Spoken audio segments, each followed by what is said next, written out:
නියුතුන් ධර්මදේශනයේ ප්‍රඥා නාලිකාව තුළින් විසුරුවා හැරීමට ප්‍රචාරය කිරීමට ධර්ම දානය සිදු කිරීම සඳහා දෙමාපියන් වන අමරතුංග යුවලසා පවුලේ සියලු ඥාතීන් දායකත්වයෙන් දරලා තිබෙන උතුම් වූ ධර්ම දානයෙන් ජනිත වන මහා පුණ්‍ය ශක්තිය එංගලන්තයේ ඉපිදෙහි අධ්‍යාපනය ලබා ගුවන් යානා තාක්ෂණික ඉංජිනේරුවරියක වශයෙන් විදේශ අමාත්‍යාංශයේ සේවය කරමින් සිටියදී වසර 31ක් ආයු වළඳා 2019 දෙවැනි මාසයේ 24 දින හදිසියේ දායකත්ව දරූ පින්වතුන් අතරින් වෙන් වූ නිමාලි අමරතුංග දියණියගේ දෙවර්ෂ පූර්ණ පින්කම වෙනුවෙන් ඇයට මේ මහා පුණ්‍ය ශක්තිය අනුමෝදන් වී සසර දුක් කෙලවර වේවා.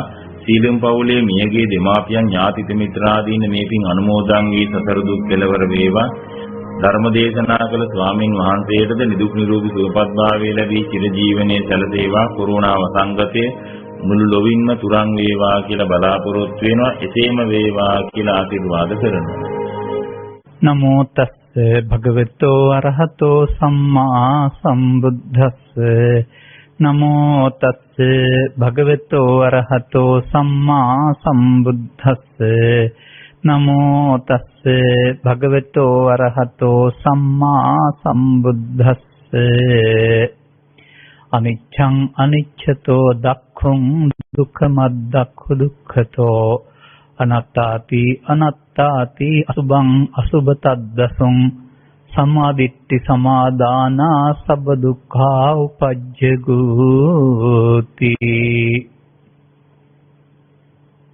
දවසේ අනුග්‍රහක බවතුන් ප්‍රමුඛ මෙම ධර්මානුශාසනාව සවන් දෙමින් ධර්මයේ ගැඹුර වටහා ගැනීම සඳහා සකී ප්‍රඥාස මෙහෙවන්නා වූ සදහබර පින්වතුනි, අපට ලැබී තියෙන මාතෘකාවක් තිබෙනවා මින් පෙළ කරා වූ ධර්මදේශනාවක් සම්බන්ධයෙන් ඒ ආශ්‍රයෙන් තවදුරටත් කරුණු පැහැදිලි කිරීම කරන්නයි කියලා. ඒ අනුව අපි එදා භාවිතා කළ මාතෘකාවට වෙනස් මාතෘකාවක් දැන් ගත්තා වුණාට ඒක තමයි පැහැදිලි කරන්න උත්සාහ කරන්නේ. මතක් කරගන්නේ මාතෘකාව අට්ඨානමේතම් වික්ඛවේ අනවකාසෝ යම් දිට්ඨි සම්පන්න පුද්ගලෝ කිංච සංකාරං නිච්ඡතෝ උපගච්ඡේය නේතං තානං විජ්ජති. මේක තමයි එදා ධර්ම දේශනාවේ මාතෘකාව. මම කැමති මේක වෙනස් ආකාරයකින් අරන් යන්න, ඒකම කියන්නේ නැතුව. ඒ කියන්නේ ඔබ සිටිනා තැන සහ ඔබ අවබෝධයෙන් පැමිණිය යුතු තැන මතක තබා ගන්න. මේක මම විග්‍රහ කරන්නම් මගේ ජීවිතය තුළ අද. එතකොට වඩාත් සවන් දෙන්න පුළුවන් වෙනවා. ඒ කියන්නේ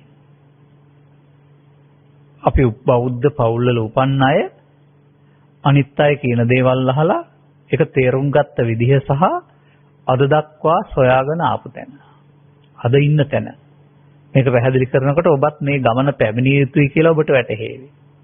මතක තබා ගන්න. දැන් මේ පාඨයෙන් කියන්නේ ඉඩකඩක් නැහැ, අවකාශයක් නැහැ, වෙන්න බෑ.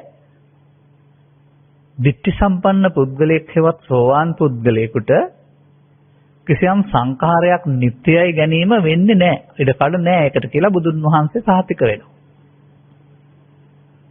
මේ දිට්ඨි සම්පන්න පුද්ගලයා කියන එකේ තේරුම සෝවාන් වලින් එහාට ඒ ආර්ය මාර්ගයේ යන කෙනා. එතකොට ඒකෙන් පෙන්නනවා බුදුන් වහන්සේ ආර්ය මාර්ගස්ත වීමම නිත්‍ය වෙනුවට අනිත්‍ය පිළිගැනීම කියලා. එතකොට ඒ මොනවයි අනිත්‍ය පිළිගැනීමද කියන එක අපි නිර්වදි කර ගන්න ඕන. ඒ සඳහා මා යන්න කැමති අර මා ගමන ගැන ඔබට කියන්න. එවිට කටේ කිරිසුවඳ ගියේ නැති කාලේ, මව්පියන් අත්තමුත්ත ඇසුරේ ඉන්න කාලේ යන අවමංගල උත්සවවලදී මව්පියන් කියලා දෙන කාරණාවලදී අපට යමක් වැටහෙනවා.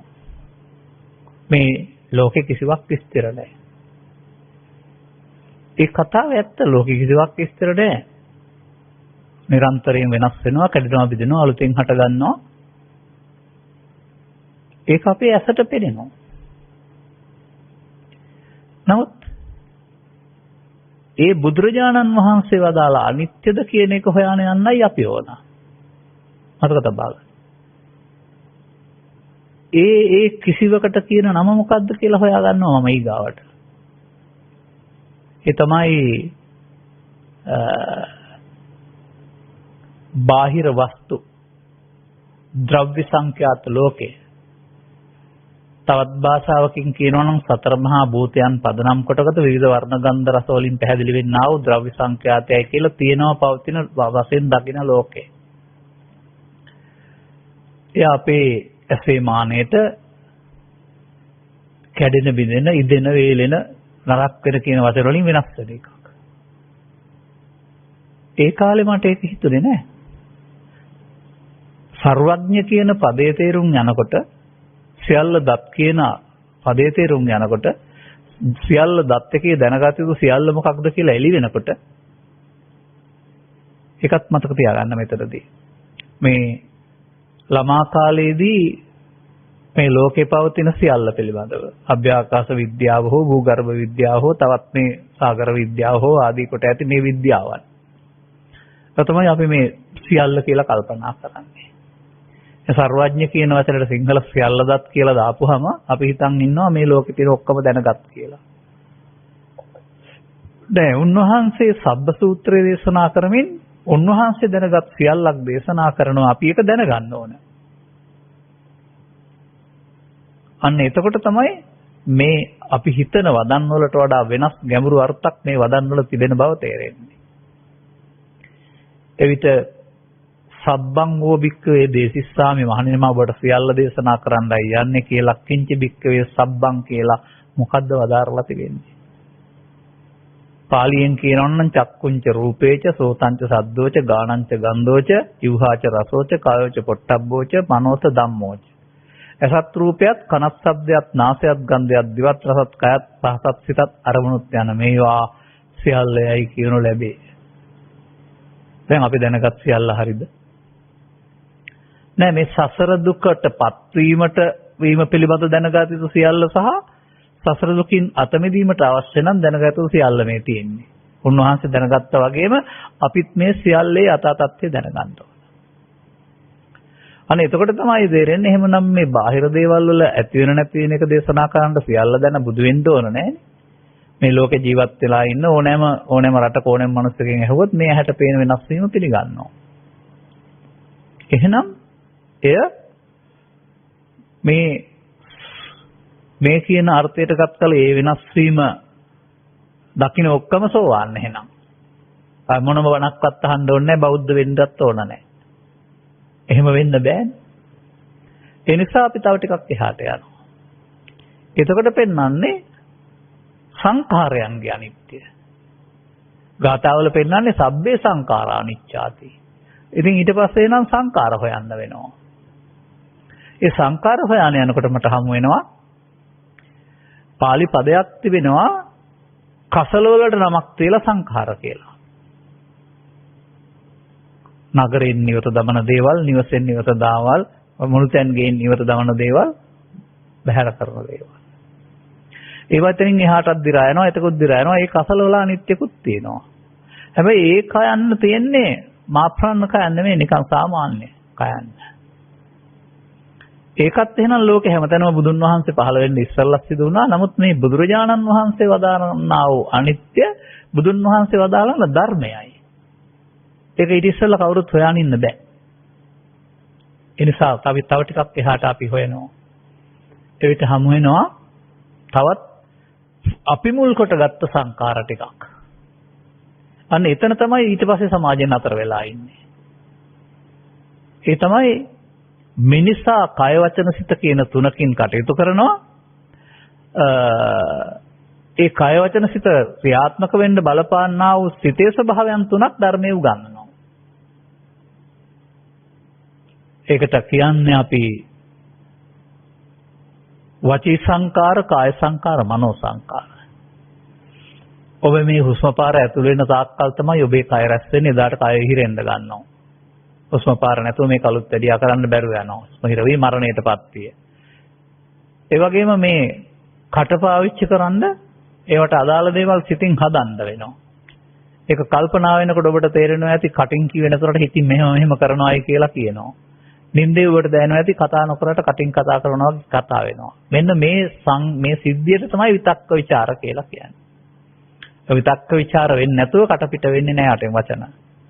ඊළඟට තවත් එහාට ගියාම කල්පනාවේදී නින්දේදී ඔබට බාහිර ලෝකෙ මොකුත් නැති වුණාට මේ බාහිර ලෝකෙ තිබ්බ සැප දුක ඔක්කොම ඔබට විඳින්න පුළුවන්. ඔබ සතුටින් නම් මෙහි හිටියේ නින්දෙත් ඔබ සතුටින් ඉන්නවා. ඔබ මෙහි හොරෙක් නම් නින්දෙත් හොරෙක්. ඔබ මෙහි වෛරයෙන් පෙළෙනවා නම් එහෙත් වෛරයෙන් පෙළමින් විඳිනවා.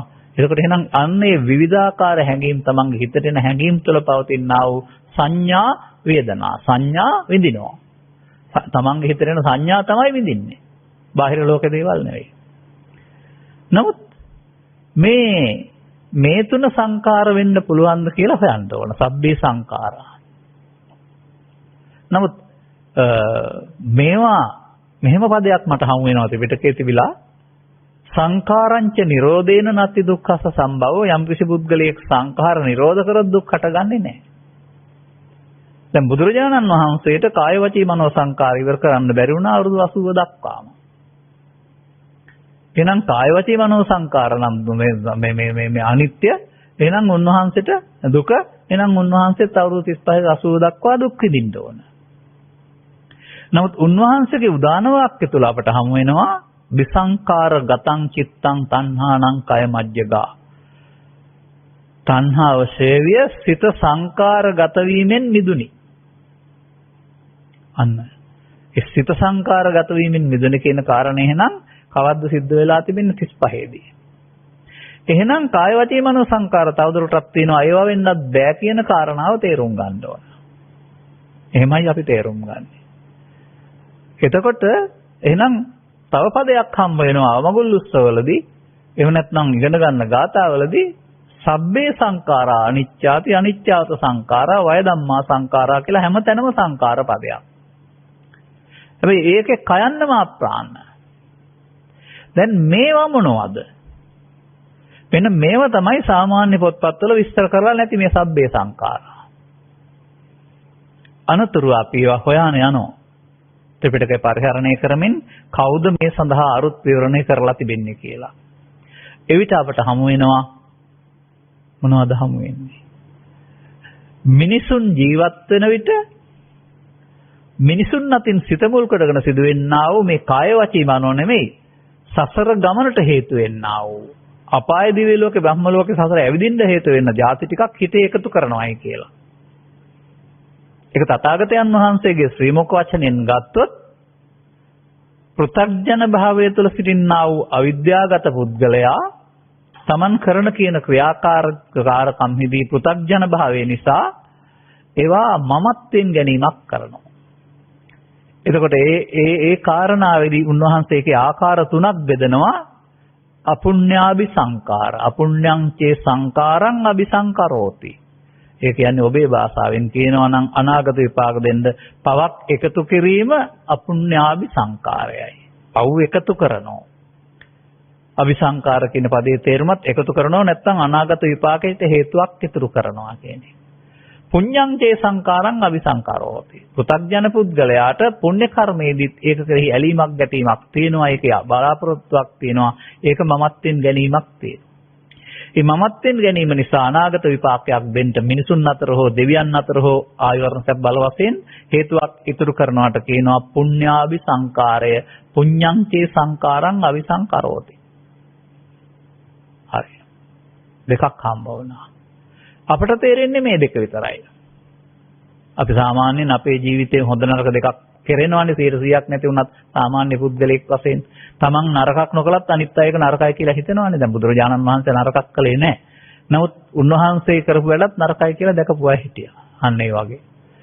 ඒ වුණාට මේ එදා යුගය බුදුන් වහන්සේ වැඩ සිටි යුගය. එදා යුගයේ gedara අතහැරලා වනාන්තරගත වුණා වූ තවත් කොටසක් කට්ටියක් හිටියා. මෙයාට බුදුන් වහන්සේ වදාළ ධම වැටුනේ හෝ විදර්ශනාවක් තිබුණ නැති වුණාට වුන් මේ පිනපව දෙක නම් වූ අபிසංකාරයට එහා ගියේ දෙකට අහු වුණා නොදන්නකම නිසා. Taman දියුණු කරගත්ත නුවණින් Taman දියුණු කරගත්ත ඥාණයෙන් ලැබිච්ච දේවල් ඒවා අபிසංකාර බවට පත්ුනේ අර මොඩකම අවිද්‍යාව නිසා. නැත්නම් අபிසංකාර වෙන්නේ නැහැ. ආනෙජ්‍ය නැත්නම් ආනිජ්‍ය කියන වචනයෙන් කතා කරන්නා වූ අபிසංකාර හේවත් මේවට කියනවා ධාන කුසල. අන්න. අபிසංකරෝති. උපගං හෝති විඥානං සිත ඊට අනුව ඒවට පැත්තට හැරෙනවා. ඇයි මේ තුන අපි දැනගන්න ඕන? මේ තුන තමයි සත්වයා සතර ඇවිද්දවන්නේ. අතක තබා ගන්න. එතකොට කොහොමද ඇවිද්දවන්නේ? අපුඤ්ඤාභි සංකාරයේ මරණාසන්න චිත්ත විදියට આવොත් අනාගතය සකස් කරනවා මනුෂ්‍ය ශරීරය අයින් කරලා ඊට ගැලපෙන ත්‍රිසංගත ශරීරයක් හෝ උපපාතික ප්‍රතිසන්දියක්. ඒක අර නරක චේතනා පැත්ත විසින් හදන්නේ. මෞකසක නම් මේක හීන ලෝකයක් තුලින් හදන්න ඕන. ඕපපාතික නම් එතන ඉඳලම හීන ලෝකයක් පේනවා. නමුත් පුණ්‍යාභි සංකාරයේ තියෙන මානව හිතවාදී මානසික පැත්තක් ඒ නිසා ඒක අවම උපරිම මධ්‍යම යටතේ තීරණය වෙනකොට දුප්පත් මනුස්සකම පොහොසත් මනුස්සකම සහ දෙවියන් අතර උත්පත්ති කියන මේ අනාගතයේ සකසා දෙනවා අபிසංකාරය විසින්. මේ දෙකට එහා ගිය අර සිත එකතු කරගත්තා වූ ධාන කුසලයේ නම් වූ එක ඒකත් අபிසංකාරයක් බැවින් එවින් පරලෝ යන අය බඹලෝ දෙකේ උපදිනවා. මම මේකට නමක් තියලා තිබෙන්නේ පවෙන් පරලෝ යාම පිළින් පරලෝ යාම ධානයෙන් පරලෝ යාම කියන මේ සංකාර තුනේ අනාගතය. ඔන්න අපට හම්බ වෙනවා. දැන් මේ කිංචි සංකාරං කියන්නේ මේව වෙන්න ඕනේ නැති කියලා ඊට පස්සේ හොයනවා. ඉතින් මේකේ තවත් අර්ථයක් හොයන්න ඕන නේද? ඒ නිසා. දැන් එතනදී අපට හමු වෙන කරුණක් තමයි අර ගම්බද නැත්තම් ඔබේ බෞද්ධ පස්සේ තුළ අවමගුලක් සිදුවෙන මොහොතේදී මේ සාමින් වහන්සේලා වැඩම කරලා ගාතාවක් කියනවා අනිත්‍ය ප්‍රතිසංයුක්ත ගාතාව කියලා. ඉතින් ඒකේ අනිත්‍යවත සංඛාරා උපාද වය ධම්මිනෝ උපජ්ජිත්වා නිරුද්ධಂತಿ තේසං උපසමෝසකෝ කියලා කියනවා. දන්නේ නැති අය අපි බලන් ඉන්නවා ඒක දිහා බලන් ඉඳලා කල්පනා කරනවා මිනිස්සයා සංඛාරයක් ඉස්සර හිටියා දැන් මැරුණා ඒක තමයි අනිත්‍ය. නමුත් එහෙම තේරුණාට ඒකට ඒගොල්ලෝ මට මේ ගාතාව තේරෙනකොට මේක ගැලපෙන්නේ නැහැ. මොකද අගපදයේ තියෙන්නේ තේසං උපසමෝසකෝ කියලා. තේසං කියන්නේ ඒ වාට. ඒ වාගේ සංසිඳීමේ සැපය. මොනවද? අපි හොයන්න ඕනකමක් තියෙන්නේ. එතකොට සංසිඳනවා කියන එකේ තේරුම දැන් වතුරක් උල්පතක් තිබුණොත් එහෙම උල්පත හිඳුනොත් වතුර නැතුව යනවා. ඒ වගේ මේ සංසිඳීමේ සුඛයක් පෙන්වන උපසම සුඛය කියලා. මොනවද? ඒ වායේ කියන්නේ කය නම් ඒ මනුස්සයා මැරුණා දැන් ඉතින් එහෙම සැප තියෙන්නේ නැහැ. නෑ. අන්න එතකොට තමයි එහෙනම් මේ අනිත්‍යවත සංඛාරා කියන පදෙන් ඔය කය ගැන නෙවෙයි කතා කරන්නේ අර එහෙනම් මෙන්න මේ සබ්බේ සංඛාරා කියන වචනේ සියලු කියන වචනයට ගන්න වෙන්නේ පුඤ්ඤාභි අපුඤ්ඤාභි ආනිජ්ජාභි සංඛාර. මේ තුන තමයි බුදුරජාණන් වහන්සේ වගේම සරියුත් මහරහතන් වහන්සේ සංගීත සූත්‍රය දේශනා කරමිනුත් තයෝ සංඛාරා කියන පදයෙන් බුදුන් වහන්සේ වදාළ දෙය අනුමත කරලා නැත්නම් පිළි අරගෙන නැත්නම් එකඟ වෙලා තිබෙන්නේ.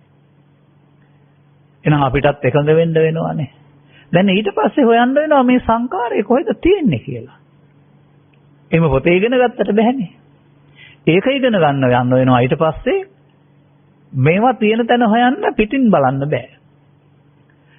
එතකොට අපිට ඉගෙන ගන්න වෙනවා අපි ළඟ ක්‍රියාත්මක වෙන ධර්මතාවයක් බුදුදහමේ උගන්වනවා.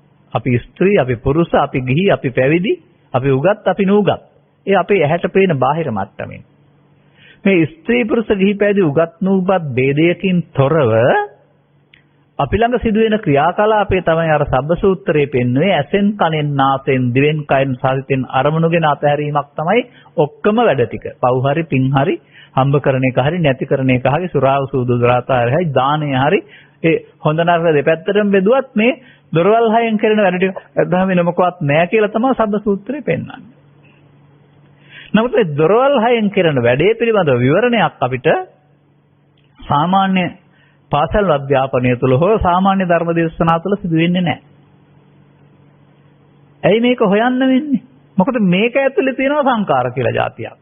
ඒක කොහෙද හොයන්න ඕනනේ? ඒකයි. එතකොට මොකද වෙන්නේ?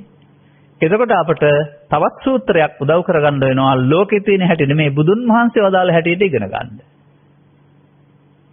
මේ ලෝකේ තියෙන හැටි පිළිබඳව අරද මම බොහෝ කල් කියලා තිබෙනවෙයින් අද මෙතන ගන්නෙම නෑ මම උන්වහන්සේ වදාහරනවා. මිනිසා ජීවත් වෙන්න ගියාපුහම ඔහුට ඇසට කනට නාසයට දිවට කයට හම් වෙන්නා වූ අරමුණු මුල් කොටගෙන නැත්නම් ඇස කන නාසය දිව කය මුල් කරගෙන අරමුණු කියලා ගන්න ඕනෙත් නෑ. මුල් කොටගෙන ඔවුන්ට විඳීම් හේවත් වේදනා හයක්, ඒ විඳීම හැඳිනීම හේවත් සංඥා හයක්, ඒවත් එක්ක ඇලීම් ගැටීම් හේවත් පින්පව් රැස්වීම සංකාර හයක්, ඒ වේදනා සංඥා සංකාර වලින් සිදුවන දේ විශේෂයෙන් දැනගැනීම විඥාන හයක් පහළ වෙනවායි. දැන් මෙතනදී මම තනි වචනයක් කියනවා මේ ස්කන්ධ පංචකේව හයක් දොරවල් හයෙන් පහළ වෙන නිසා පංචස්කන්ධය කියන්නේ ශරීරය කියලා කෙනෙක් හිතන් ඉන්නවා නම් ඒකට ආයිබෝවන් කියන්න ඒක වැරදි. ඒ වගේම පංචස්කන්ධයේ රූප කියන්නේ රසය කියලා හිතන් ඉන්නවනේ ඒකටත් ආයිබෝවන් කියන්නේ ඒකත් වැරදි. මොකද මේ දොරවල් හයෙන් හම්බ වෙන්නේ රූප කීවට අල්ලන්න පුළුවන් දේවල් නෙමෙයි. රූප සංඥා, ශබ්ද සංඥා, ගන්ධ සංඥා කියලා කියන්නේ. ඉදිරියෙන් තියෙන වස්තුවක සෙවණැල්ල ඇසට වැටෙන්නේ. බාහිර තියෙන ශබ්දයක ස්වභාවයේ කණේ ගැටෙන්නේ. බාහිර ගන්ධයක් රස ඒක ඒ මොහොතේ හටගන්න මේ රූප කියන්නේ චෛතසිකයට. රූප රූපේ, ශබ්ද රූපේ, ගන්ධ රූපේ, රස රූපේ කියන්නේ හටගන්න චෛතසිකයට. චෛතසිකයේ තමයි අපි හතුරා මිතුරා වශයෙන්, ගඳ සුවඳ වශයෙන්, මිහිරි අමිහිරි වශයෙන්, රළු ගොරෝසු වශයෙන්, ප්‍රිය අප්‍රිය වශයෙන් වේදනාවටපත් කරන්නේ. එතකොට ඇසට හම්බ වෙන රූප රූපය වේදනාවෙන් නිද සංඥාවෙන් හඳුනා සංකාරයෙන් බැදී විඥාණයෙන් විශේෂයෙන් දැනගෙන අවසන් කරනවා. ඒ නැති වෙනකොට කනට ශබ්දයක් ඇහුණු ශබ්ද රූපේ වේදනාවෙන් නිද සංඥාවෙන් හඳුනා සංකාරයෙන් බැදී විඥාණයෙන් විශේෂයෙන් දැනගෙන අවසන් වෙනවා. එතකොට තේරෙනවා ඇසෙන් කනට කනෙන් නාසයට නාසෙන් දිවට මේ ස්කන්ධ පංචකේ නම් වූ චෛතසික මූල ධර්මයක් හටගෙන නැසෙනවා කෙලවරක් නැතුව. එකින් එකට අත්ෙන් අත්තට යනවා වගේ අපි අඩිය තියෙනකොට අඩියෙන් අඩියට මාරු වෙනවා වගේ නිරන්තරයෙන් මෙහෙම වෙනසක් සිදු වෙන බව. එතකොට ඒ මිනිසා ස්ත්‍රී පුරුෂ ගිහි පැවිදි උගත් නුගත් ભેදයකට බෙදලා තිබුණාට ඇතුළතින් බුදුන් වහන්සේ වදාලා අපි තුල ක්‍රියාත්මක වෙන්නා වූ අභිධර්මයයි. අභිසංකාර වගේ අභිධර්මයේ ගැඹුරු ධර්ම. දැන් එහෙමනම් අපට තේරෙනවා පුද්ගලයා මෞකසින් බිහි ජීවිතාසානය දක්වා ජීවත් වුණාට අරමුණෙන් අරමුණට පංචස්කන්ධයෙන් පංචස්කන්ධයට ඉපදෙමින් මැරෙමින් යන ගමනක් මේ. ළමා කාලේ දැන් නැහැ, මහලු කාලේ දැන් නැහැ. දැන් ඉන්න තැනට ඔය අවුරුදු 60ක් 70ක් නැහැ. මේ මොහොත විතරනේ. මම ගමනේදී මතක් කරනවා කිලෝමීටර් 100ක් යන ගමනේදී බස් රථයක් කිලෝමීටර් 100ෙම තියෙන්නේ නැහැ. පළවෙනි එකේදී දෙකට එනකොට එකේ නැහැ, ඊටු 99 නැහැ. 50ට එනකොට 49ක නැහැ, ඊටු 49ෙත් නැහැ. අරක විතරයි. 50ෙමත් නැහැ. එතන විතරයි තියෙන්නේ. අන්න ඒ වගේ ජීවිතේ වර්තමානයේ විතරයි තියෙන්නේ කියන එක තේරුම් ගත්තාම වරදින්නයි හදන්නයි ඔක්කොටම වර්තමාන මොහොත විතරයි. ඇයි අපි කතා කළේ? මෙන්න මේකේ තියෙන රූප වේදනා සංඥා සංකාර කියලා. මෙන්න මේ සංකාරය තුල තමයි අර පුණ්‍යාභි අපුණ්‍යාභි ආනිජ්ජාභි සංකාර රැස් වෙන්නේ. නමුත් මේ සංකාරයන්ගේ ඇතිවීම නැතිවීම අනිත්‍ය වශයෙන් මේ සමාජය පිළි අරන් ඉන්නවා. පොත්පත්වල තියෙන වාර්තාවල ඇතැම් දරන අදහස් ඇතැම්මයි දරන අදහස් වල මම ඒක එහෙම හිතා තියෙනවා. ඒ කියන්නේ ඒ ස්වභාවික ස්කන්ධ පංචකය හටගෙන නැතිවීම අනිත්‍ය. එහෙනම් මේක හටගෙන නැතිවීම බුදුන් වහන්සේ පහළ වෙන්න පෙර මිනිස් සමාජයේ හටගත්ත දවසේ ඉඳලා සිද්ධ වෙන දෙයක්. අන්‍ය ආගමකින් පවා තුල සිද්ධ වෙන දෙයක්. හැමතැනම සිද්ධ වෙන දෙයක්. එහෙනම් ඒක වෙන්න බෑනේ. මොකද බුදුසාමේ මේ අනිත්‍ය තේරෙන්නේ සෝවාන් පුද්ගලයාට කියලා කියන්නේ. අන්‍ය ආගමිකයට ඒක වෙන්න බෑනේ. තේරුම් ගන්න වෙනවා.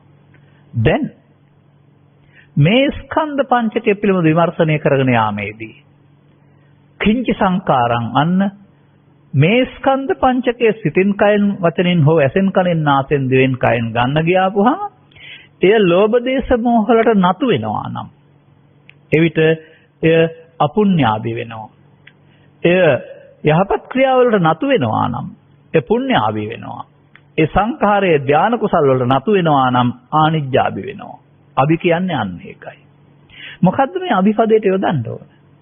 මේ අபிසංකරෝති කියන එකේ තේරුම අනාගත ඵල උපදින හේතු ඉතුරු වෙනවා කියන එක නම් ඒ අනාගත ඵල උපදින්නේ මොකක් නිසාද? ඒකට බුදුරජාණන් වහන්සේ වදාරන්නේ සංයෝජනය වෙනවා කියලා. නැත්තම් මමත්වයෙන් ගන්නවායි කියලා.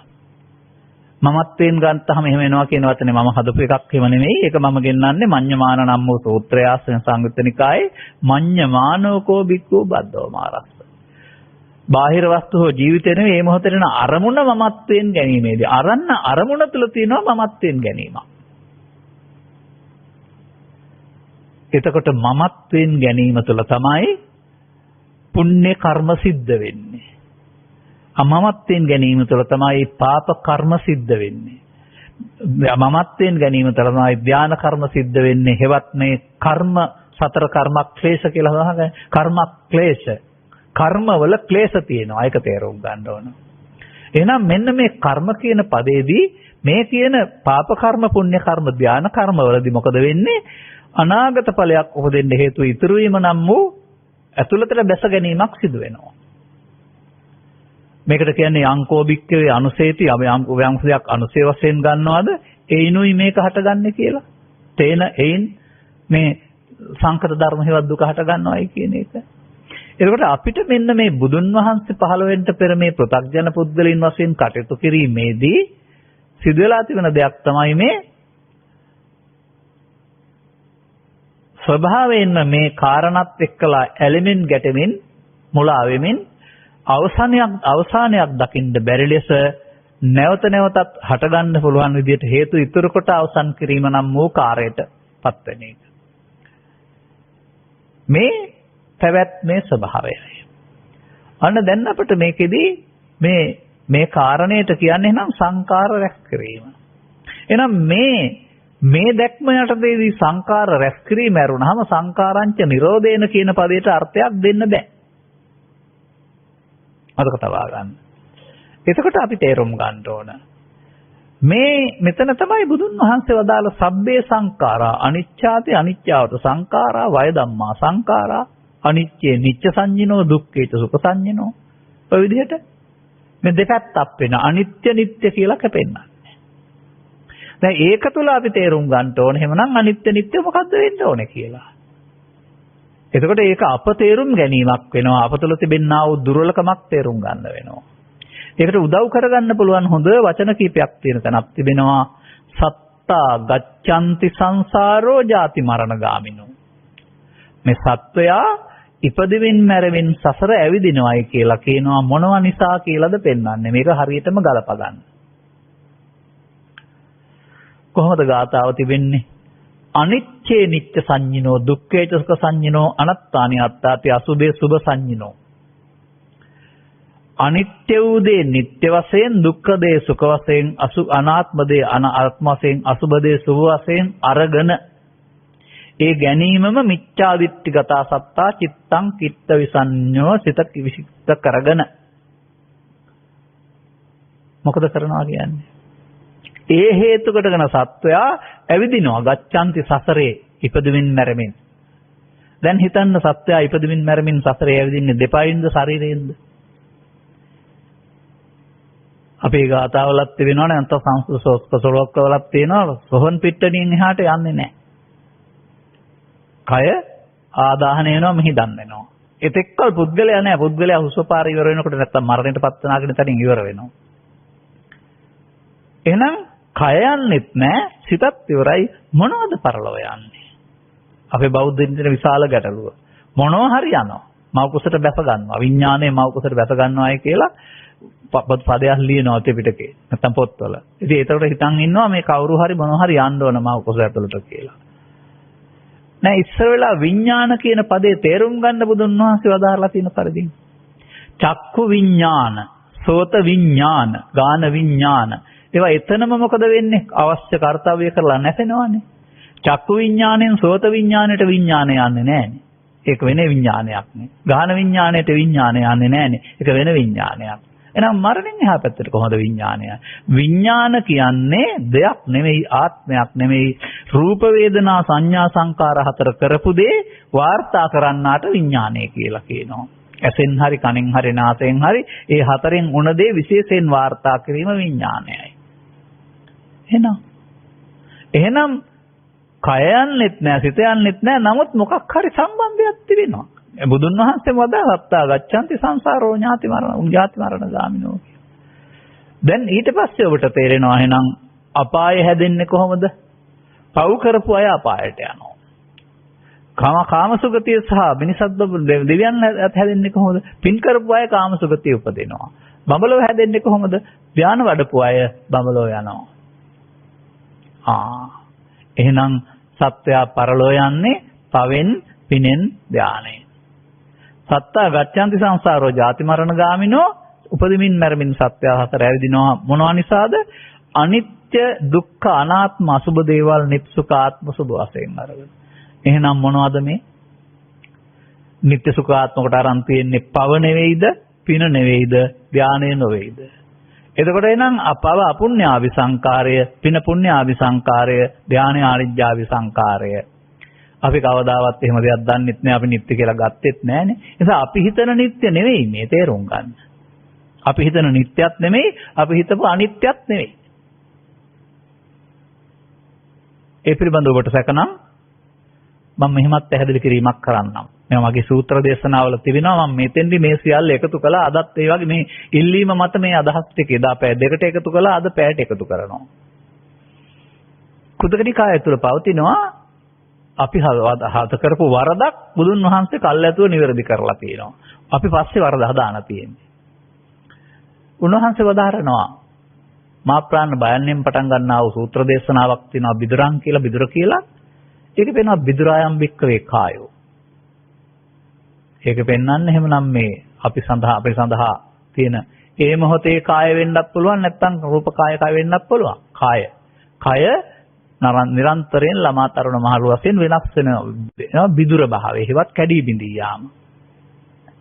හොඳට මතක තියාගන්න මේ වෙනස් වීම බුදුන් වහන්සේගේ අර්ථ විග්‍රහයෙන් කැඩී බිඳී යාම අන්න අපි ළමා කාලේ ඉගෙන ගන්නවා. මේ මිනිස්සයා මහලු වෙනවා, ලෙඩ වෙනවා, අනිත්‍ය.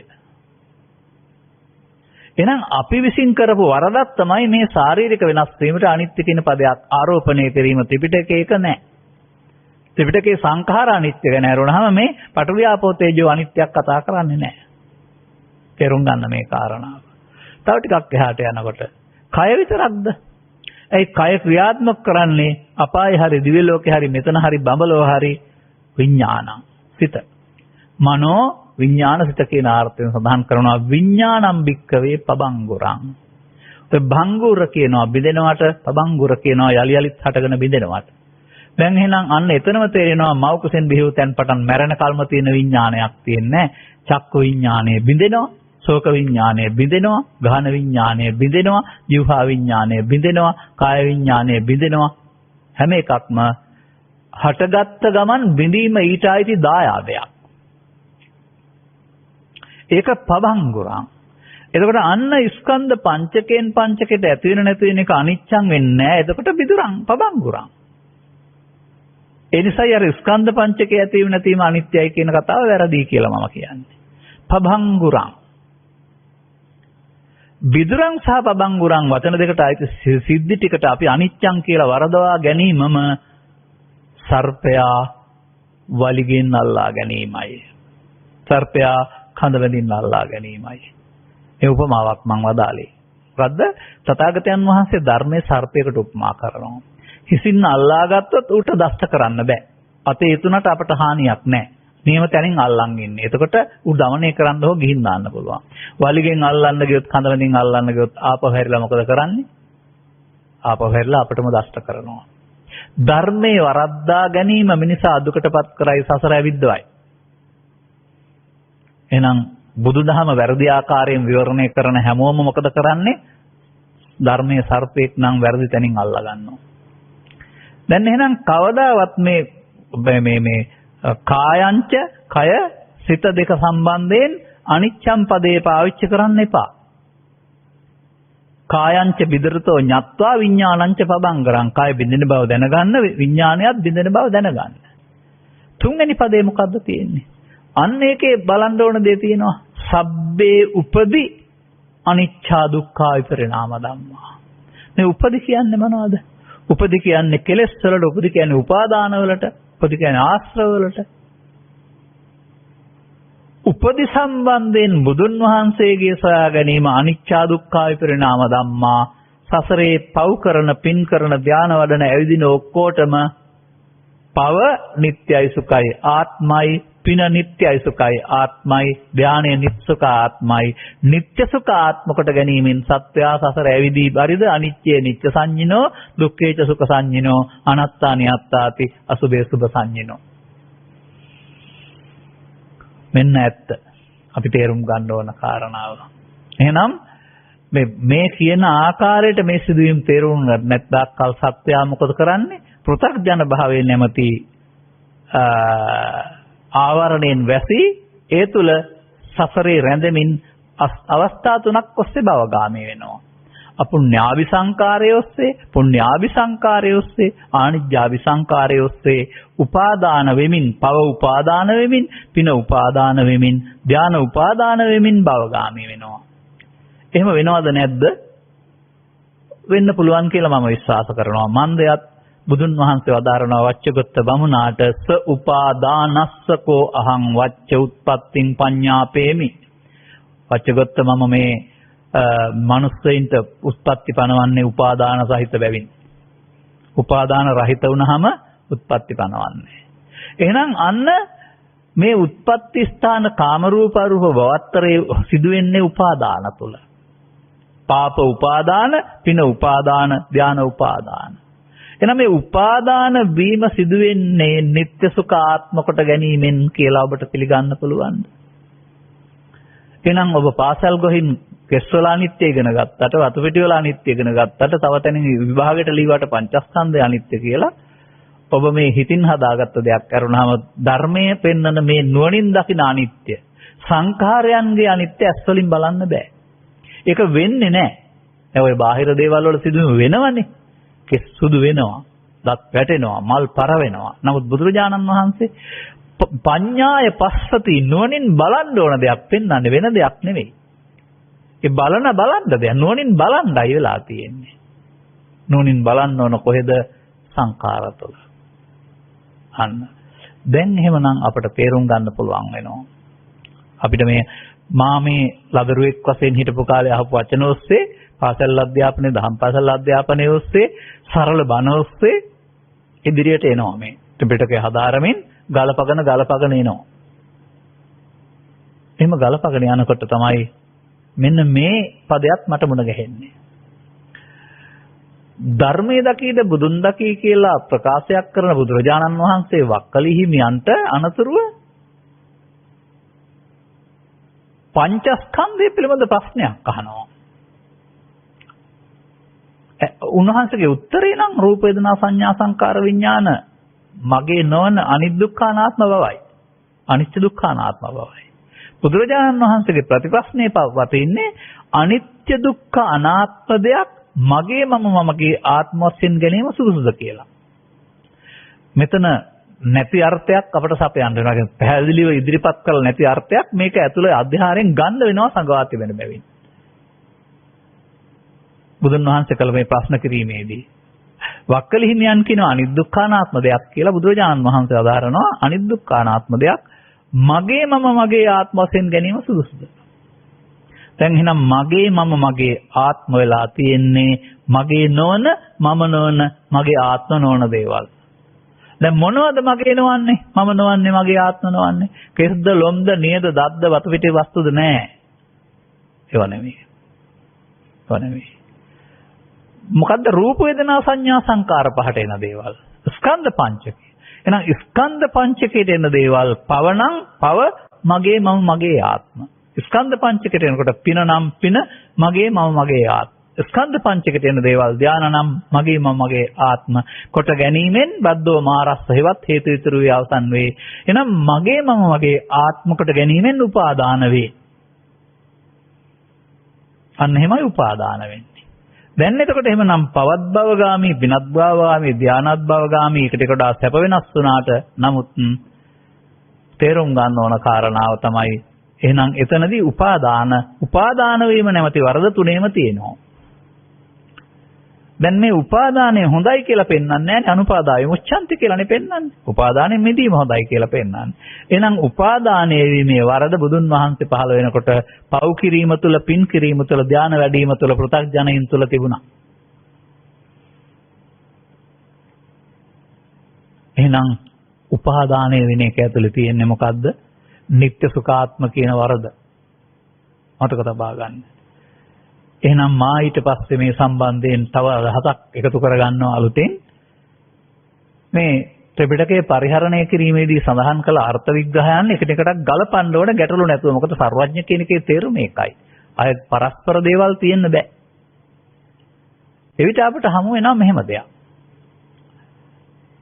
තථාගතෝ භික්ඛවේ අරහං සම්මා සම්බුද්ධෝ. තථාගත සම්මා සම්බුදුරජාණන් වහන්සේලා අවුරුදු 45ක් බණ කිව්වත්, තව කොච්චර කල් කිව්වත් පුංචි කරුණු දෙකයි ඉදිරිපත් කරන්නේ. දේ ධම්මා ප්‍රකාශිතා, දේච ධම්මා ප්‍රකාශිතා. දේ ධම්ම දේශනා පරියායන භවಂತಿ. අරුත් වශයෙන් ගත් කල ධර්ම න්‍යාය දෙකයි දේශනා කරන්නේ. ඒ න්‍යාය අපි ගලප ගන්න වෙනවා. කතමානි දේ මොනවානේ දෙක? පාපම් පාපකතෝ පස්සතාති. පාපේ ලාමක වශයෙන් දකින්න. බුදුන් වහන්සේලා වදාළ පරිදි.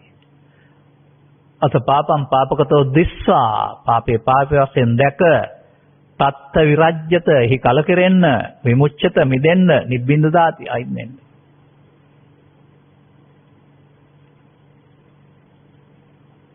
කලකිරෙන්න, මිදෙන්න, ගැලවෙන්න. එතකොට බුද්ධ දේශනාවේ සාරාංශය පාපේ වශයෙන් දැක පාපෙන් ගැලවීම පමණයි.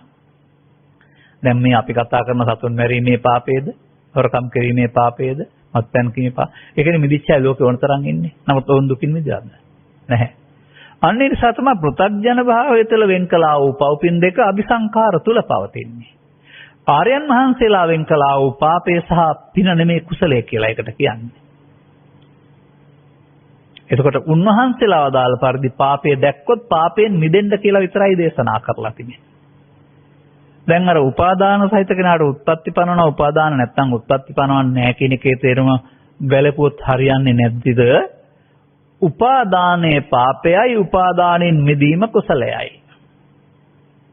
පාපම් පාපකතෝ දිස්වා තත්ත විරජ්‍යත, වැළෙන්න, විමුච්ඡත, මිදෙන්න, නිබ්බින්දත. ඒ කලකිරෙන්න.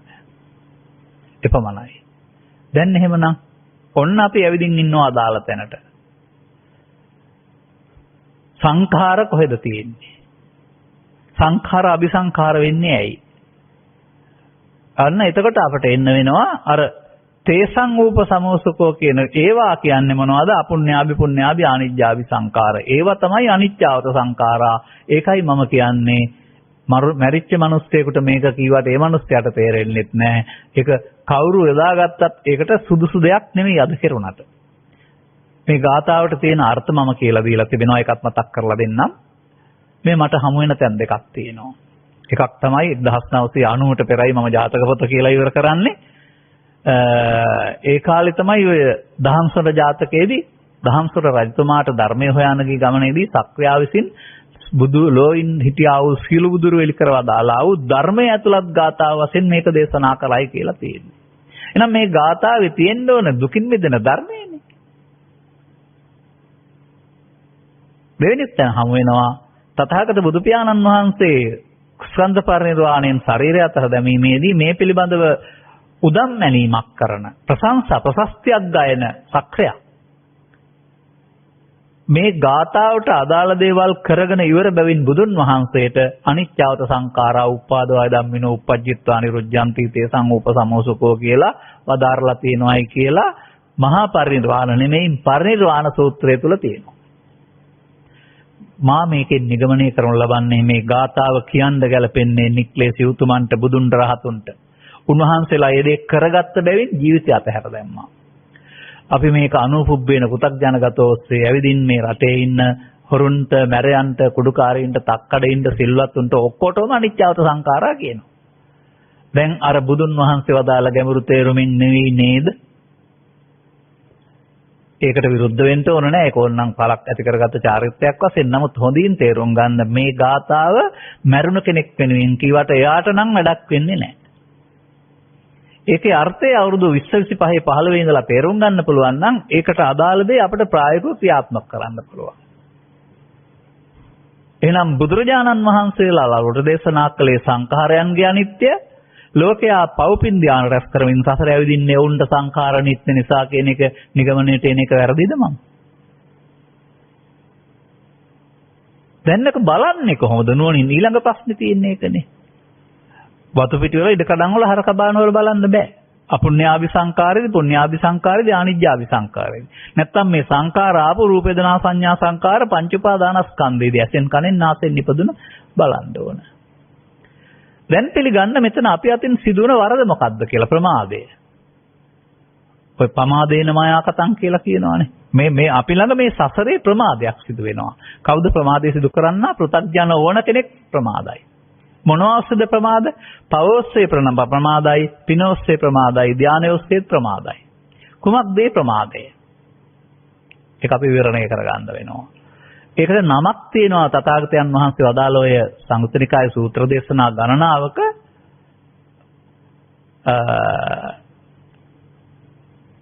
සිංහලට ගන්නවා නම් ඒකට කියන්න තියෙන්නේ ඒතන සිදුවෙන සිද්ධිය දෙආකාරයි දෙන්නෙකුට එකක් අවශේෂ නිරෝධය අනිත් එක නිර්වශේෂ නිරෝධය. කවුරු ළඟද අවශේෂ නිරෝධය සිද්ධ වෙන්නේ? අවශේෂ නිරෝධය කියන්නේ හේතු ඉතුරු වී අවසන් වීමට. කොහෙද මේක සිද්ධ වෙන්නේ? ඇසෙන් කනෙන් නාසයෙන් දිවෙන් කයෙන් උපදින අරමුණ රස විඳින්නට යාමේදී ඒ මොහොතේ අරමුණ නැති වුණාට යලිත් අනාගතයක් හටගන්න හේතු ඉතුරු කොට අවසන් කිරීමට අවශේෂ නිරෝධය කියනවා. අවශේෂ නිරෝධයට තථාගතයන් වහන්සේ පමාව කියලා කියනවා. වදාරලා අපමාදෝ අමත පදම් පමාදෝ මච්චනෝ පදම් කියලා වදාරනවා. එහෙම නැත්නම් අපමාදේන සම්පාදේත කියලා වදාරනවා. බුදුවරුන්ගේ ඉගැන්වීමම අපමාද වෙන්න. අප්‍රමාද වෙන්න කියලා වදාලා බුදුන් වහන්සේගේ ඉගෙනීම ආදර්ශ වාක්‍යයක් වශයෙන් තියාගෙන අපේ අය පවෝස්සේ පිනෝස්සේ ධානයෝස්සේ අනාගත බුදුරජාණන් වහන්සේ හම්බෙන්න යන්න හරි අපාය යන්න හරි ප්‍රමාද වෙනවා. එතකොට අපි බුදුන් වහන්සේගේ අපමාද විහාරීද? දැන් බුදුන් වහන්සේ වදන අපමාද විහාරී කියලා පදයක්. නමුත් පෘථග්ජන හැමෝටම දන්න ඕන උපාධිය තමයි පමාද විහාරී. පමාද විහාරිත්වයෙන් අපමාදී විහාරිත්වයට එන්න වෙනවා. අන්න පමාදී විහාරිත්වය තුළ තියෙන එක තමයි මේ නිත්‍ය සුඛ ආත්ම හේවත් මගේ මම මගේ ආත්ම කියන සංකල්පය. හොඳට තේරුම් ගන්න ඕන කාරණාව. දැන් මේක අපි පොඩ්ඩක් විමර්ශනය කරමු අරමුණක් තුළ සිදුවෙන හැටි. ජීවිත තුනක් තුළ නෙමෙයි ජීවිතය තුළ නෙමෙයි මේක අරමුණක් තුළ ඉගෙන ගන්න වෙනවා. ත්‍රිපිටකය තුළ මේක අරමුණක් තුළයි විග්‍රහ කරලා තියෙන නමුත් අපි පොතපත පරිහරණය කරද්දී අරමුණක් තුළ දැක්කේ නෑ ඔක. වචන පෙළියක් විතරක් පාඩම් කරගත්ත විභාගයට ලියන්න. ඒ අරමුණක් තුළ සිදුවෙන සිද්ධියේදී උපාදාන වෙන හැටිවත් අවශේෂ නිරෝධය වෙන හැටිවත් නිත්‍ය සුඛාත්ම වෙන හැටි පෙන්නනවා. ඒ ඔක්කොම එකක්. ඒක අපේ දේශනාවල අපි අවස්ථා ගණනාවකදී පෙන්වලා තිබෙනවා උනත් මේ ඉල්ලීමට අනුව අවසන් තැන මේක පෙන්වන්න ඕන. ඔබ ගන්න. ඔබට ඇස, ඔබට කන, ඔබට නාසය, ඔබට දිව, ඔබට කය තිබෙනවා. මේවට අරමුණක් හමු වීම සඳහන් කරනු ලබන්නේ තථාගතයන් වහන්සේ චක්කුංච පටිච්ච සෝතංච පටිච්ච ගානංච පටිච්ච જીවහාය පටිච්ච කායේ පටිච්ච මනෝ පටිච්ච කියලා පටිච්ච හේවත් හමු වෙනවා කියන අර්ථයෙන්. හමු වීමේදී එතන පුංචි දෙයක් සිදු වෙනවා කියලා උන්වහන්සේ වදාරනවා. මේ චක්කු විඥානයේ පහළ වෙන එක ඇතුලේ තුනක් තියෙනවායි කියලා. ඒ තුනට බාහිරෙන් හම්බෙන රූපයේ සෙවණැල්ල ඒකට ගෝචර රූපය කියනවා. ඒක හඳුනා ගන්න පුළුවන් ඇහි ජීවි බවට ප්‍රසාදේ කියලා කියනවා. ඒක ඇසේ හඳුනන සිත තුළ පහළ වෙන එකට විඥානය කියනවා. ඒ තුනේ එකතු වීමට තමයි පළවෙනින්ම චෛතසිකයක් පහළ වෙනවා කියලා කියන්නේ ස්පර්ශ නම් වූ. ස්පර්ශ නොවි විඳින්න බෑ අපට. ස්පර්ශ වුණාම විඳිනවා. විඳීමේදී අපි තමන්ට රුචි අරුචි පෙර තිබිච්චා වූ ප්‍රත්‍යක්ෂයන් එකතු කර ගන්නවා. ඒවිට ඒක සැප හෝ දුක් හෝ උපේක්ෂා. දැන් මොනවද විඳින්නේ? ඉස්සරහා තියෙන දෙයක් විඳින්නේ නැහැ. අරමුණයි විඳින්නේ. මතක තබා ගන්න. රූප, ශබ්ද, ගන්ධ, රස, පොට්ටබ්බවලදී බාහිර දේවල් විඳින්නේ නැහැ. අපි අපේ සිත විඳිනවා කියන එක ඉගෙන ගන්න. ආහාරයක් ගනිදී වුණත් අපි විඳින්නේ සිත. ඇරුණාම රස කිවට ඇත්ත රස කියන්නේ සිත. ගන්ධය කියන්නේ සිත. රූප කියන්නේ සිත. ශබ්ද කියන්නේ සිත. එහෙම කියන්නේ ඇයි මම? එකිනෙකට වෙනස් අරමුණු ඇසුරකට ඇත්තා වූ එකිනෙකට වෙනස් අරමුණු ගොදුරකට ඇත්තා වූ එකිනෙකට වෙනස් අරමුණු රසෙන් නොගන්නා වූ ඉන්ද්‍රයන් පහක් බුදුන් වහන්සේ වදාරනවා. අරමුණු ගන්න නැහැ ඉන්ද්‍රයන් පහ. ඉන්ද්‍රයන් පහට සිත පිහිටයි සිත අරමුණු රසයෙන් විඳි බලන්න ගැලපෙන්නේ නැද්ද කියලා. මේවා ගැඹුරට තේරුම් ගන්න උඩින් පල්ලෙන් යන්නේ නැතුව. එතකොට මොකද වෙන්නේ? දැන් එහෙමනම් ඒක තුල වේදනාව තම තමන්ට අදාළ චෛසිකයක් විඳි වේදනාව. හැබැයි වේදනාවට ඇලෙන්න ගැටෙන්න ගියාම වේදනාව මම වෙනවා. අන්න එහෙමයි මේ ස්කන්ධ පංචකයේදී මම බවටපත්. වේදනාපච්චය තණ්හා, තණ්හාවටයි මම කියන්නේ වදාරනවා. ඒ රූප තණ්හාවේදී එක මම කෙනෙක්, ශබ්ද තණ්හාවේදී තව මම කෙනෙක්, ගන්ධ තණ්හාවේදී මම කෙනෙක්. ඒ මම යන ශරීරය නෙමෙයි. ඒ අරමුණ අල්ලා ගැනීමට නමක්. ඒකට කියනවා සක්කාය දිට්ඨි. අරමුණ මමත්වෙන් ගැනීම. තණ්හාව වුණාම තව එහාට පාර තියෙනවා. උපාදාන භව. මෙන්න මේ තණ්හා උපාදාන භව වෙන එකට තමයි අවිද්‍යා සංඛාරා කියන්නේ. තණ්හා උපාදාන භව තමයි මේ අපි කතා කරන පමාව. මඤ්ඤමානෝ මමත්වෙන් ගත්ත තණ්හා කියන්නේ එහෙන උපාදාන භව වද්දෝ මාරස්ත හේතු ඉතුරු වුණා. දැන් මේ පස්සපච්චා වේදනා, වේදනාපච්චා තණ්හා, තණ්හාපච්චා උපාදාන, උපාදානපච්චා භව තමයි නিত্য. ඔන්න නিত্য. සංඛාරය නিত্য වුණා, උපාදාන වී අවසන් වුණා. දැන් හරිද? මේක පමාව. මේක අයෝනිසෝ මනසිකාරය. මේ වචනෙන් පාවිච්චි කරනවා. බුදුවරු හොයාගත්ත මේ ශාස්ත්‍රය මිනිසාගේ දුකින් මිදීම සඳහා මිනිසා යොදා ගන්න ඕන ලබාගත් ජීවිතේ. මතු ජීවිතේ ප්‍රාර්ථනා කරන මනුස්සකම ලැබුණාට ධර්මය හම්බුනේ නැත්නම් වෙනත් ආගමයක ඉපදුනොත් සතෙක් වෙලා ඉපදුනොත් ඔබට තියෙන මේ අවස්ථාව පිළිබඳව බුදුන් වහන්සේ වර්ණනයක් කරලා තියෙනවානේ. මේ විශ්වයේ ඉන්න සත්ත්ව කොටස අතුලත් කරලා තියෙන උන්වහන්සේ දුස්තක්ෂණ 7කින් උපන් අය. කවදාවත් මේ 7 අයට බුදුන්ගෙන් ධර්මයෙන් වැඩක් නැහැ. උපාදානය තුල තම තමන්ටයිදි සපෝස්සේ සතර ඇවිදින්නයි වෙන්නේ. මනුස්ස ප්‍රතිලාභෝච සද්දම්මස්ස දේශනා කියන කාරණාවෙන් මිනිස්යාට මෙන්න මේ සදාන් හමු වුණාම උපාදානයෙන් මිදෙන ආකාරය කියා දෙන. දැන් උපාදානයෙන් මිදීම සඳහා උත්සාහ කළ යුතුයි අලංවාය මිතුන් තත්ත. ඒක කල්ප ගණනාවකට පස්සේ, දහස් ගණනාවකට පස්සේ ඔබට ලැබෙනා වූ දුර්ලභ ගණේ අවස්ථාවක්. කලදුටු කල වලිහගම් කියලා යොදන්නේ සාමාන්‍යයෙන් හොඳ පැත්තට නෙමෙයි නරක පැත්තට. නමුත් මේ ධර්මයේ පැත්තෙන් ගත්තොත් මේ කලදුටු කල දැන් එහෙනම් වලිහ ගන්න වෙනවා. එහෙමනම් අන්න දැන් තේරුම් ගන්න ඕන කාරණයක් තියෙනවා. මේ සිද්ධිය අවශේෂ නිරෝධය, මේ පස්සපච්චා වේදනා, වේදනාපච්චා තණ්හා, තණ්හාපච්චා උපාදාන භව අවශේෂ නිරෝධේ පමාවේ භාවනාව නෙමෙයි. ඒ අනිත්‍ය නෙවෙයි නිට්ටය.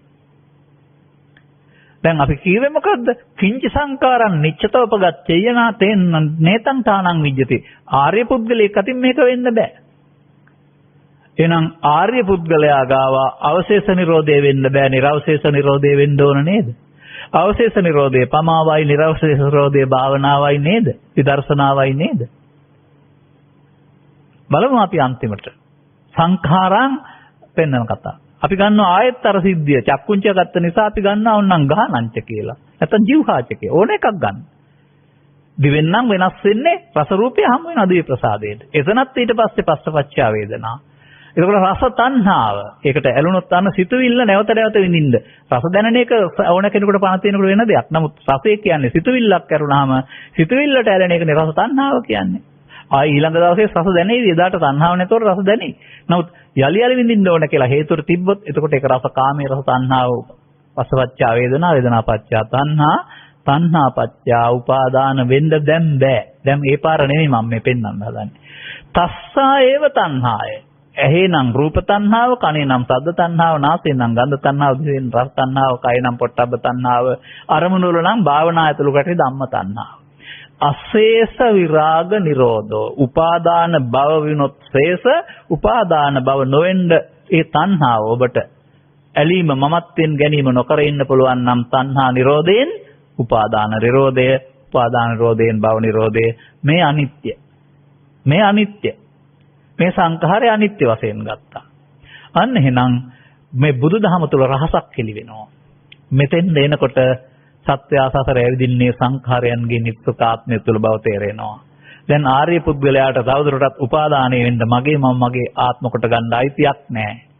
අන්න බුදුන් වහන්සේ වදාරනවා, සරියුත් හාමුදුරුවෝ වදාරනවා, "ඉමේ පංච උපාදානස්කන්ධේ අනිච්චතෝ දුක්ඛතෝ අනත්තතෝ යෝනිසෝ මනසිකරොන්තෝ සෝතාපට්ටි බලං සච්චි කරෙය්‍යාති." ඔබ පංච උපාදානස්කන්ධේ අනිත් දුක්ඛ අනාත්ම වශයෙන් බලන්න ඔබ බුදුන් වෙත යනවා. වක්කලි හිමියන්ට වදාරනවා. ඔන්න මම මේ සමාජයට ඉදිරිපත් කරන ත්‍රිපිටකයේ ආශ්‍රයෙන් තේරුම් ගත්තා වූ හැමතෙම අයිති එකම භාවනාව විදර්ශනා විවිධ භාවනා වෙනවට. දැන් ගාතාවට යමු අපි. මොකද්ද පැහැදිලි කරලා තිබුණේ කියලා. මෙන්න මේ සිද්ධිය තේරුම් ගත්තාම ඔබට අර කිංචි සංඛාරෝ ඔබට තියෙන සංඛාරයක්. ඔබට පාපේ නම්, ඔබට පින නම්, ඔබට ධානය නම්. ඒකට අදාළයි. දැන් මා මෙතන ලස්සන සිද්ධියක් විග්‍රහ කරනවා ඔබට. මේ පෘථග්ජන පුද්ගලයා හොරෙක් මරේ තක්කඩියෙක් වුණාට කමක් නැහැ බණ තේරෙනවා නම් ඔහුට අපුඤ්ඤාවි සංකාරය අනිත්‍ය බලන්න පුළුවන්. මේ නිසා තමයි අඟුලිමාල දහසක් මරලා මේක බලලා පාවෙන් මිදුනේ. මේ නිසා තමයි හොරු 500 කතාවේ හොරු 500 පඬිත හාමුදුරයන් ආස්තෙන් බුදුන් වහන්සේට ඇවිදින් හොරකමේ නිදහස් වුනේ. ඒ කියන්නේ මේක විතර ගැඹුරක් පෙන්වනවා ඕනෑම පාපකාරියෙකුට. සද්ධර්මයේ තේරුම් ගන්න පුළුවන් නම් ඒන් අතහරින්න පුළුවන්. නැත්නම් පින් කරලම නිවන් ලබනවා නෙමෙයි පිනට සවවාන් වෙනවා නෙමෙයි පව්කාරයක් ධර්මයේ තේරෙනකොට පව් අபிසංඛාරය අතහරිනවා. පින්කාරය ධර්මයේ තේරෙනකොට පින්වල අபிසංඛාරය අතහරිනවා පින අතහරින්නේ නැහැ. ධානලාභී අහුවෙලා ඉන්නේ ධානයේ අபிසංඛාරයෙන් ඔහු අபிසංඛාරය අතහරිනවා. ඒ කියන්නේ පව්කාරයටත් බුදු සමය සෝවාන් වෙන්න පුළුවන්. පින්වන්තයටත් සෝවාන් වෙන්න පුළුවන්. ධානලාභියටත් එහෙ ගියාම බෑ. මෙහෙදි බුදුහාමුදුරන්ගේ බණ තේරුණොත් ඒක අතහරින්න පුළුවන්. ඔන්න ලස්සන. තේරුම් ගන්න. එහෙනම් මෙන්න මේක නැවත නැවතත් ඔබේ වැඩ අතපසු කරන්න එපා. ඔබට මවක්, පියෙක්, ගුරුවරයෙක්, තව විවිධ භූමිකා පියවට කියන්නේ භූමිකාවක් රංගපාන්න තියෙනවා. රංගපානවා කියන්නේ බොරුවට රංගපෑම නෙවෙයි, භූමිකාවක් පැවරී පවතිනවා. රංගපෑම කියන්නේ බොරුවක්නේ. ඒක ඇත්ත දෙයක් නෙවෙයි. නමුත් මේ කියන්නේ Tamanට චරිතයක් පැවරෙනවා. මව, පියා, ගුරුවරයා, පාලකයා, තැපැල්කරුවා, තැපැල් ස්ථානාධිපතිතුමා, ප්‍රියදුර ආදී වශයෙන්. ඒ භූමිකාව රටට අවශ්‍යයි, ඔබට ජීවත් වෙන්න අවශ්‍යයි. එයා අතහැරලා මේක බලන්න යන්න එපා. ඒක අතහැරලා බලන්න ඕන නම් පැවිදි වෙන්න ඕන. නමුත් මේක ජීවිතයේ උපාසක කෙනෙක් හෝ උපාසිකාවක් වශයෙන් ඔබටත් පුළුවන්. ඒ මොහොත ඇතුළතින් එන්නා වූ සිද්ධිය හදන්න බාහිර බාධාවක් නැහැ. ඒකට ආයතන සංග්‍රහය හෝ රියපැදවීම හෝ බාධාවක් වෙන්නේ නැහැ ටිකට් කැඩීම. Taman මේක ඇතුළතින් දැකලා ඒ මොහොතේ අතහරින්න වෙනවා. තේරුම් ගන්න ඕන. එහෙමනම් නැවත නැවතත් මෙන්න මේ කටයුත්ත කිරීමේදී මොකද වෙන්නේ? ඔබේ ජීවිතයේ අර සංඛාරය එන වෙලාවට මේ සංඛාරය එන හැටි තමයි කාම විතර්කයේ, ව්‍යාපාද විතර්කයේ, විහිංසා විතර්කයේ කියන අදහස් වලින්. තමන් ජීවත් වෙන තැන්වලදී. පෙර පරිදි ඒකට අහු වෙලා යනවාද? එහෙනම් ඔබ ආයෙත් එහෙම යන්නේ පෘථග්ජන පුද්ගලයා. ඔබට මේ தත්ත්වය තේරෙනකොට මේක පිළිගන්න බැරි වෙනවා. ඒ අපායට යාම, බඹලොවට යාම, කාම ලෝකයට යාම, බුදුන් වෙත යාම නෙවෙයිනේ. බුදුන් වෙත යාම නම් මේ සංඛාර කිංචි සංඛාරං නිච්චතෝපගච්ඡය වෙන්න බෑ. පෞනිත්‍ය වෙන්නත් බෑ, පින් නිත්‍ය වෙන්නත් බෑ, ධාන නිත්‍ය වෙන්නත් බෑ. අල්ලා නොගැනීමේ අනිත්‍ය පිළිගන්න වෙනවා. දැන් අල්ලා ගැනීමටයි නිත්‍ය කියන්නේ, අල්ලා නොගැනීමටයි අනිත්‍ය කියන එක පැහැදිලි වෙන්නේ නැතිද? ඇයි මේ තරම් මේක මේ සමාජයට කියන්න වසර 15ක් විතර තිස්සේ දඟලන්නේ? අර බොරුවම හැමතැනම කියා ඉන්නවා, බොහෝ දෙනෙක් අනුගමනය කර ඉන්නවා. ඇහෙන කාට හරිවත් තේරෙන්නේ නැතයි. අවසානයේ ගන්න දැන් අර ගාතාව. මුලින්ම ගත්ත එක. අනිච්ඡං අනිච්චතෝ දක්ඛුං. අන්න එන වෙලාවට ස්කන්ධ පංචකය අනිත්‍ය දේ, මම නොවන දේ මම නොවන වශයෙන් මමත්වෙන් ගන්න අවසන් කරන්නේ නැද්ද? දුක්ඛ කියන්නේ දුක නෙමෙයි, මමත්වෙන් ගන්න කිසිවක් නැති බව දුක්ඛ. දුක්ඛ කියන්නේ කිසිවක් නැති අසාර. එහෙනම් ස්කන්ධයට පංචිතේන දේ හේතු කොට තැබීම ආත්ම, තේරුක නොතබන එක අනාත්ම. ආත්මයක් නෑ නෙමෙයි. අනිච්ඡං අනිච්චෝ දක්ඛුං දුක්ඛ මද්දක්ඛෝ දුක්ඛතෝ අනත්තානි අනත්තාති අසුභං අසුභතද්දසොං. අසුභ කියන්නේ එතන සුභාලුත් අවුරුද්දක් වේවා, එහෙම නැත්නම් දස අසුභයකින් නරක වෙච්ච ශරීරේ කොටස් වල තියෙන අප්‍රසන්න බව නෙමෙයි. හොඳයි සැපයි සාන්තයි කියලා ගන්න බැරි බව, ඇලෙන්න බැරි බව. එහෙම බලනවා නම් ඒකට කියනවා සම්මාදිට්ඨි සමාදානා. ඔන්න ආර්ය සම්මාදිට්ඨිය. පෘථග්ජන පුද්ගලයා සෝවාන් රහත් දක්වා මේ සම්මාදිට්ඨි සමාදානයේ අර දුකට හේතු අයින් කරගන්නවා. සබ්බ දුක්ඛා උපජ්ජගු. ඔබ හැම දිනාටම ධම්මස පාදා ගැනීමට මේ ධර්ම කරුණු පැහැදිලි කිරීමේ හේතු වාසනාව වේවායි කියලා ප්‍රාර්ථනා කරමින් අනුග්‍රහක බෞතුන්ගේ ඉල්ලීම ඉටු කළයි කියන අදහසින් ධර්මානුශාසනාව මෙතකින් අවසන් කරනු ලබනවා. මෙම ධර්මානුශාසනාව ප්‍රඥා නාලිකාව තුළින් විකාශනය කිරීම සඳහා අනුග්‍රහක දායකත්වයේ ධර්මින් ඒ පින්නතුන් මාතෘකාවක් ලබා දී තිබෙනවා. සෝමාවතියේ සිදු කළ ධර්මදේශනාව ආශ්‍රයෙන් වඩාත් කරුණු පැහැදිලි කරන්න. මම හිතනවා මම යුතුයකම ඉටු කරයි කියලා. එදා පැය එකමාරක් අද පැයකට. දායකත්වයේ දරනු ලබන්නේ දෙමව්පියන් වන අමරතුංග යොල සහ පවුලේ සියලු ඥාතීන් විසින් මේ උතුම් ධර්ම දානය සඳහා දායකත්වයේ දරා ඇත කියලා සඳහන් කරලා තිබෙනවා. අරමුණු වශයෙන් ගත් කල එංගලන්තයේ ඉපිදෙහි අධ්‍යාපනය ලබා ගුවන් යානා තාක්ෂණික ඉංජිනේරුවරයෙකු වශයෙන් විදේශ අමාත්‍යාංශයේ සේවය කරමින් සිටියදී වසර 31ක් ආයු වළඳා 2019 පෙබරවාරි මාස 24 වෙනි දින හදිසියේ අපාතරින් වෙන් වූ නිමාලී අමරතුංග දියණියගේ දෙවර්ෂ පූර්ණ ගුණානුස්මරණය වෙනුවෙන් මේ ධර්මානුශාසනාව කරමින් ධර්ම දානයක් කරන අතර ඈට හැකිනම් පින් අනුමෝදන් වී සසර දුක් කෙලවර කරන්නට වේවායි ඔවුන් ප්‍රාර්ථනා කරනවා. සියලුම පවුලේ මියගේ දෙමව්පියන් ඥාතිත මිත්‍ර ආදීන්ට මේ පින් අනුමෝදන් වී හැබැයි ස්තනක් තියෙනවා සියලුම පවුලේ මියගේ ඥාතිත මිත්‍ර ආදීන් අතර පින් කැමැති අයට මේ පින් අනුමෝදන් වී සසර දුක් කෙලවර වේවා. ධර්මදේශනා කළ ස්වාමින් වහන්සේ නිදුක් නිරෝගී සුවපත් භාවය ලැබී චිර ජීවනයේ සැලසේවා. කොරෝනා වසංගතය මුළු ලොවින් තුරන් වේවා යන්න ඔවුන්ගේ ප්‍රාර්ථනයයි. එබැවින් ඔවුන් සඳහන් කළ පරිදි කිසියම් ආකාරයේ අකල් මරණයන්ට ගොදුරු වෙන සිදුනා වූ නිමාලී අමරතුංග දියණියගේ දෙවර්ෂ පූර්ණ පුණ්‍ය කර්මය වෙනුවෙන් ඈවෙනුවෙන් කරන ප්‍රාර්ථනය සසර වසනාතුරා අකල් මරණයකට ගොදුරු නොවි මතු උපදිනා ජීවිතයක බුද්ධ ආදී මහෝත්තම කල්යාණ මිත්‍ර සේවනයේ ලබා ත්‍රිලක්ෂණ අවබෝධයෙන් උතුම් නිවෙන් සැලසේවා කියන ප්‍රාර්ථනයයි. පරලෝසපත් සියලු ඥාතීන් වෙනුවෙන් එම ප්‍රාර්ථනා කරන අතර අනුග්‍රහක බෞතුන් වශයෙන් ඔබටත් ධර්ම ශ්‍රවණය කළා වූ අනිකුත් හැම දෙනාටමත් මෙලොව වශයෙන් නිදුක් නිරෝගී සුවය චිර ජීවනයේ සැලසී යන්නේන ගමන් බිමන් රැකියාදී කටයුතු සාර්ථක වී අනාගත බලාපොරොත්තු ඉටු වී රෝග පීඩා දුරු වී කල්යාණ මිත්‍ර සේවනය ලැබී ත්‍රිලක්ෂණයේ ගැඹුර වටහා ගැනීම තුළින් උතුම් නිවනින් සැනසෙන්නට හේතු වාසනා වේවායි සාදු කියලා ප්‍රාර්ථනා කරගන්න. සබ්බීත්‍යෝ විවජ්ජන්තු සබ්බ රෝගෝ විනස්සතු මාතේ බවත් අන්තරායෝ සුඛී දීඝායුකෝ භව හැම දිනාටම තෙරුවන් සරණයි. දේශක්ඛයෝ නිබ්බානං